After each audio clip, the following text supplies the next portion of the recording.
Hello, my people. How are you doing on this fine occasion? Welcome to Serving Nerve, the show where we talk about all kinds of stuff. But we're supposed to be talking commonly about being a server in the restaurant industry and the cringe that is the restaurant industry. Now, to be fair, I do talk a lot about that on the channel, but recently I've been on a bit of a tirade doing other videos. I want to get back to bases today and kind of talk to you a little bit about upselling and how much of a scam it usually is. Now, when it comes to being a restaurant server, you are basically there to try and get tips because your entire wage is tips. 20% is the industry standard, and to do that, you want to try and work at the finest of places and get the best of tables and upsell as much as possible. When it comes to upselling, though, it is a freaking nightmare. Generally, right now, wine's really popular, cocktails really popular, Wagyu, A5, A3, A2, A4, all those kinds of sorts of Wagyu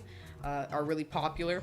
And then you've also got a bunch of different things, specialty cuts, pasta dishes, burgers, iconic sides, things that just hit the media these days as very popular, sides, entrees, appetizers, desserts, vegan, vegetarian, pescatarian, ovo, lactotarian, whatever.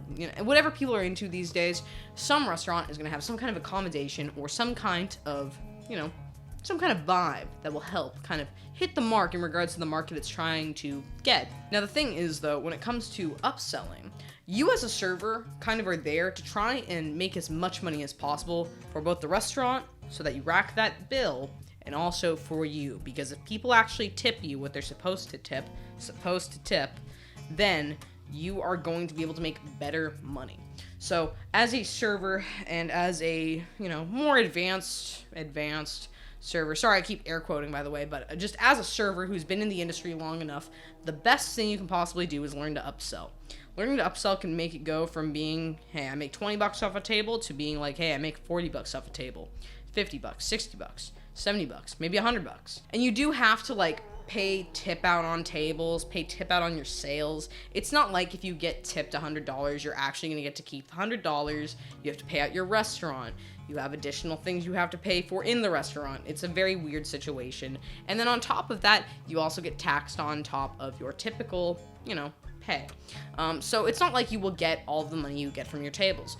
But to kind of mitigate the low income, you want to try and upsell as much as possible, because then in the grand scheme of things, you are going to be making more money. When it comes to upselling, though, how do you get the person you're serving as a guest to get that more expensive bottle of wine? How do you get them to get the A5 Wagyu or a specialty cut instead of just a fillet or a steak? How do you get your table to get an extra side? How do you shill them on dessert? How do you get them to get espresso martinis at the end of the night? How do you do that? How do you push and push and push? And, the thing is, being suggestive is the best means. If you really are honest with your tables, or you just give them a good greet, you give them a good spiel, and you're honestly pretty down to earth with your tables, you can kind of gauge where they're going to be at. Some people do come into a restaurant and they're just like, I want a few drinks, want a few apps, just want to chill out. And you'll notice that the server might not be as interactive with you as they will be with another table who might be more people, might be wanting to, get cocktails to the table. If they can do that, they might be, hey, apps, hey, entrees, specialty cuts, here's our recommendations. Want to do sparkling water still? What do you want to do? They will try and upsell you on everything as much as possible. Now, the way I operate as a server is I usually will give everybody the same treatment no matter what. But in the wake of my spiel, my, interaction, my initial greet with the table, I will kind of gauge how they are going to be kind of operating throughout the rest of the night. If they're there just for some drinks or they don't want to drink, then I'm not going to be recommending the wine. If they're there for cocktails, I'm not going to really recommend wine. I'm going to try and upsell them on a higher base of liquor, a higher price point liquor.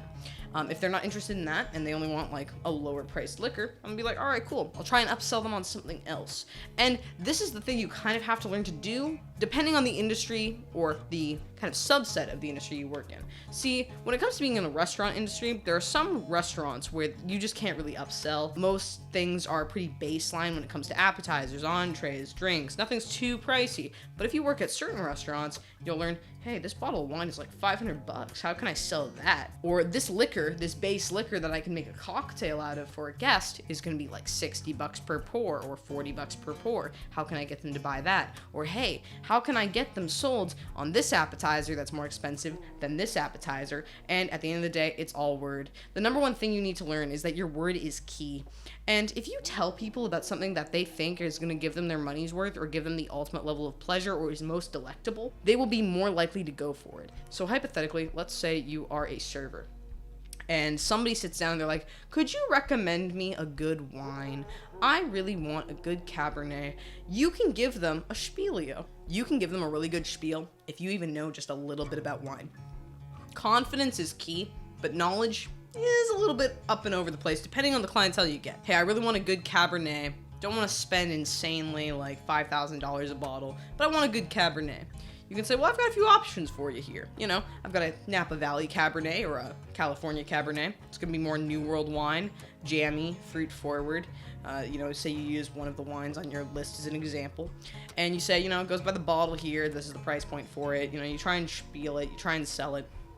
And you kind of explain, it's going to have these varietals, notes of chocolate, tannins are probably going to be about in the middle. Acidity's pretty light. You just kind of give a good description of the wine. Next thing, I've got this old world wine. This is going to be like, an Italian Sangiovese or something. You just give them enough description to make them think, basically, what you're talking about is what you're talking about. Or you do know what you're talking about, and you don't need to spiel it that much because people who really like their wine do know what they already want, or they have an idea of what they already want. The best bottle sales I've ever made are to the tables that already know what they want. And if I have somebody who has recommendations that they want to have, I usually will give them the best recommendations out of what I can get. I'm like, hey, this one's a 10-year.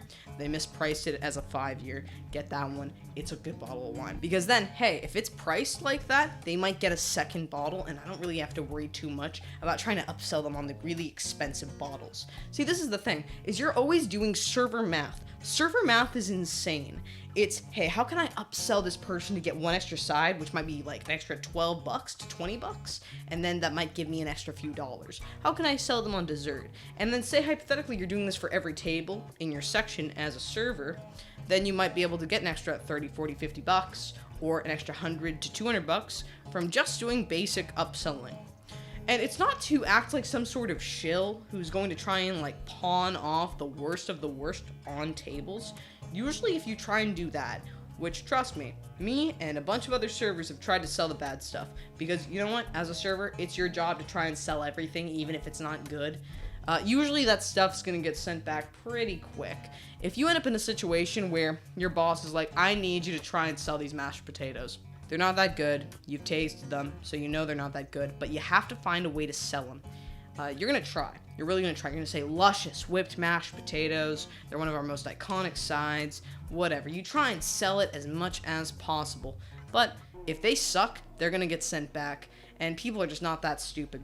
But when it comes to upselling in general, it's pretty easy as a server to kind of give like some sort of little cheat on, hey, do you want me to upgrade the liquor in our house cocktail? Do you want me to sell you a bottle of wine instead of a glass of wine? Are you both drinking wine, or is everybody drinking a wine at the table? Do you guys want to do a bottle? That kind of thing. There's a lot of instances of time where you can get away with upselling a lot as a server, and that literally makes your wage. At the end of the day, you're paid $2.13 an hour, and you're going to be kind of desperate. And if you're told at the end of the day that upselling is going to help you pay your bills, you're going to do it. And the thing I try to do is the most moral of upselling. I'm not trying to be egotistical in any capacity, but I really aim to try and give people the best of the best. I try to upsell to the tables I know are willing to go the extra mile in regards to my sales. And I work in a place that's not going to be too crazy when it comes to upselling because everything's expensive anyways.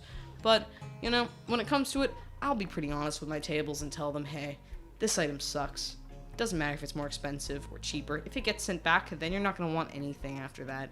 So usually I'm pretty honest when it comes to my upselling. When it comes to upselling, I'm pretty honest with my tables, and I tell people, or my guests that are sat in my section when I'm working as a server, and I'll just tell them, hey, this item on our menu sucks.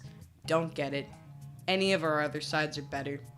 I usually just tell them what's good and what's not. If they ask me questions about the menu, I'll usually tell them, honestly, this item's not very good. Nobody really gets it. Every time somebody gets it, it gets sent back. I'm pretty open and honest with my tables. And a lot of people can appreciate that more because they hate being upsold on menu items and alcoholic beverages or drinks that suck. I don't want to spend my money on things that are not good. If I'm having a suboptimal experience, I'll probably blame my server more than anything else because I'm interacting with them the most, and my interactions with them are what are gonna make my experience. If I'm trying to take out my girl, say I'm a nice businessman, I'm taking out my fine lady for dinner, and I want to impress her with a good bottle of wine.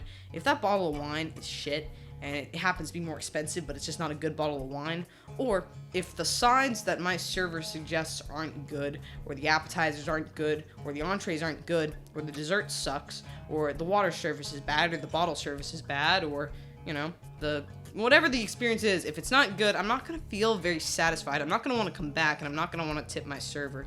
Now, this is the thing though. How do you create a good balance between upselling and selling your soul? What's the balance? What's the balance with you making a lot of money, upselling, but also not selling your soul to your industry that you work in, and then making people unsatisfied as a result? The thing is, be honest. Try and sell as much as possible. Try and sell as many things as you can. Try and get people to get that bottle of wine instead of that glass of wine. Try and get people to get that upgrade on the cocktail, with whatever cocktail they get. Try and get somebody to get a little bit more of something else. Try and offer up, hey, you want to get a side of this with this dish because it goes really well together with this item? That's the kind of ruling that I always try and use when it comes to serving and upselling as a server. There are other instances of time where it's just not going to work. People come in, they know what they want, and they get what they want, and you leave them be. You don't keep pushing, because that's also rude. And at the end of the day, as much as it's my livelihood, my job, it's also a person's experience in life. It's their dining experience. And I am just a pawn of the industry. I'm not here to dictate what people eat and what people drink. I'm here to help guide people in the direction of what they want to eat and drink. So this is one issue I have. And the other thing is, when it comes to upselling, sometimes you do not want to upsell certain tables. If you're upselling to teenagers, they're probably not going to tip very well.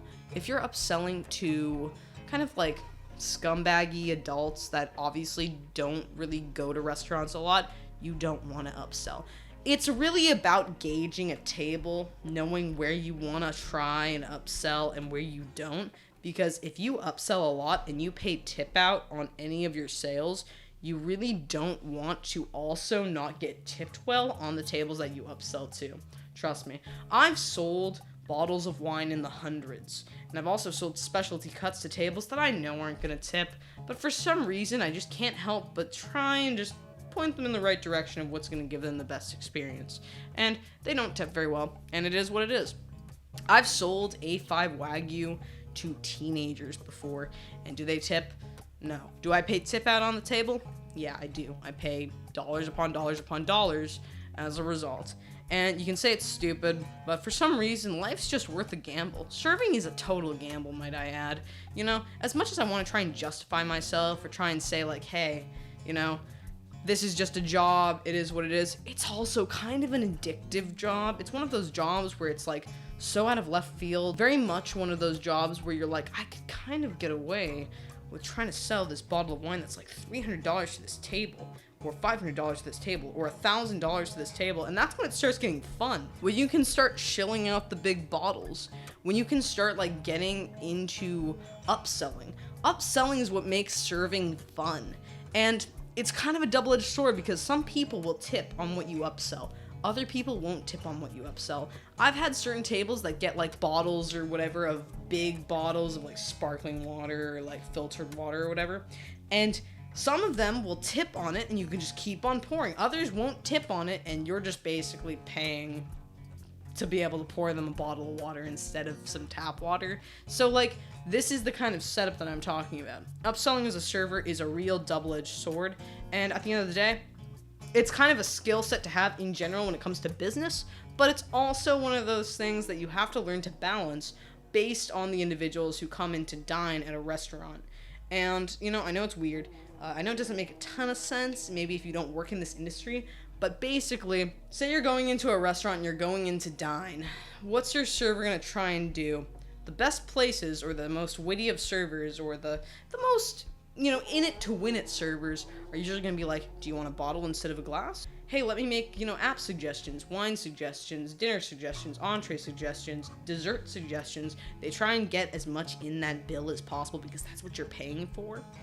And, it's kind of funny because it sounds stupid, but this literally makes up so many other individuals' livelihoods. Like, it's quite comical sounding, but it's actually kind of screwed up because you upselling as a server is like being a salesman. It's like being a vacuum cleaner salesman at somebody's door to try and get them to get that extra air filter so that they can kind of like have that vacuum last a little bit longer. It's that level of crazy. It literally pushes the limits of almost manipulation, but more suggestive terminology than anything else. You learn your words a little better. You learn how to kind of like use your verbiage to your advantage so that you can kind of just get away with getting somebody to buy a little bit of something else or a little bit more of something, and then hopefully they tip on that. And it sounds so conniving, and it's because kind of in an industry regard, it is a little bit, but it's also in the same neck of the woods as being just you doing your job, and you're just trying to make sure that people have a good experience. And the worst thing is, though, that I've seen, is when a server upsells the bad stuff. And, again, like, I know I said this earlier in the video, but selling stuff isn't bad. Upselling isn't bad, but upselling things suck is bad because they're gonna get sent back if they're bad. Every time that I've been told to try and upsell something, but I know it's bad and my bosses know it's bad and they're just told to tell me to sell it, that I've tried to sell it and that I've succeeded in selling it, it's usually sent back to the kitchen. Which is why I'm more inclined to listen to what my guests have to say than my bosses, because at the end of the day, it's their experience, and as egotistical as I want to be, or as conformant as I want to be towards my bosses and superiors in order to just get that paycheck, and as much as I want to upsell to get that paycheck, the reality is, this is somebody's dining experience that they're putting, no matter what they tip me, a lot of money into. So, the reality is, I just try and give them the best experience I can, but the reality is, the restaurant industry is just upselling. A lot of it is upselling. You're mainly pushed to push, and you're mainly shilling to shill, and hopefully you can use that upsell skill to make you a little bit of extra money. Even if you don't really sell above the price point of what people already are willing to buy, you can make better suggestions and make them appreciate you more for what you can provide. If somebody really doesn't like spaghetti and there's a dish with spaghetti on the menu, this is the most basic example I can give, suggest them the other dish because, hey, they're not a fan of spaghetti. Maybe they have an allergy. You try to accommodate for that allergy as much as possible, they will appreciate it. The number one thing is being accommodating in a dining experience, and I know this sounds almost like a lecture, but the reality is, I just want you to know, as you dine in as a guest, which I've done multiple times, I leave most of the time pretty unsatisfied. It's kind of lame. I know I'm a server, but I'm also a guest when it comes to going into a restaurant to eat. And usually, I'm pretty unsatisfied with my experience when I leave. I think, hey, my server really, didn't do anything. They made a few, suggestions. They didn't bust my table. They didn't, pour my water for me. They didn't refill my cup. I had to ask them for this, this, and this. They didn't have any suggestions for this. They didn't upsell me, but they also didn't even do anything. Are they worth the 20%? And I know I'm a little bit on a tirade, but, as much as I've been a server, I've always endeavored to try and at least give the best service I can in spite of any levels of incompetence. But the other situation is, a lot of servers just don't try, and I think you can tell when they don't try. And when I go out to eat, I can definitely tell when they just don't try. And I just feel like there's a grand balance with being a server, upselling, trying to sell yourself, trying to sell people on a dish, or a menu item, or an alcoholic beverage, or trying to sell your soul to the industry so that you can make a little money and you can kind of get further in the industry that you work in because that's just your job. And at the same time, as a guest, the last thing I want is to be scammed by a server. So that's why I'm more in the line of trying to upsell in a more appropriate and complimentary regard, trying to make sure that at least it hits the mark for people who are trying to get what they want. more than the menu items that they're told that, you know, are the best because they just want to get rid of them or they just want to upsell them. So that's my thought process when it comes to upselling as a server. I know this is a weird video, but most of my videos are weird, let's just be honest. But when it comes to being a server, the number one thing I really want to point out is we are really oftentimes pushed to upsell and sell bad items, and sell items that are no longer wanted, sell items that are going to go out of date soon, sell menu items, and also sell what is good because it will make us and the restaurant a lot of money. Usually my aim is to just upsell as much as possible and sell the good items, the better items, because I find that's more effective regarding my paycheck, and also my boss is not getting too mad at me. But that's my thought process. Tell me what you think in the comments below when it comes to you being upsold. Has a server ever tried to upsell to you, and have you noticed it? And also, what's the instance of time where you've been particularly unsatisfied, or found it to be kind of ridiculous, or not played your hand on it, but also heard somebody spiel to you a specific menu item that you know is bad, or maybe that's good, but you've never gone for. But mainly, like, what is your server nightmare story? I have a couple, and I think I might talk about them in a future video, but in general, the main thing I want to tell you is you don't have to play on the upsell, just kind of know what you want beforehand. And by the way, if you act like you know what you want and you know what's good, they're not going to try and combat you in regards to it. Usually, they will literally just conform to what you want. So if you already say, I want this bottle of wine, I want this, and I also want this, they will literally just shut up, do their thing. But tell me what you think in the comments below. What do you think about servers, being a server in the restaurant industry, upselling? Do you think your server experiences are really worth the tip that you typically give? The current industry standard is actually 20%. A lot of people do tip 20%. A lot of people don't. A lot of people don't think it's worth it. And I've had a lot of comments on the videos that I've posted about 20% tipping that have kind of shown a lot of people don't appreciate the concept of tipping 20%. And I can kind of level with that because, you know, being in Dallas, I've dined at a few places, and I don't feel like it's worth 20%. Then I've gone to other places, and I found, man, the service here, it's great. It's worth more than 20%. I'll tip extra. So, I don't know. Tell me what you think in the comments below. But yeah, that was the video. But yeah, that's the video. Tell me what you think in the comments below, my people, and I will see you next time. Slater.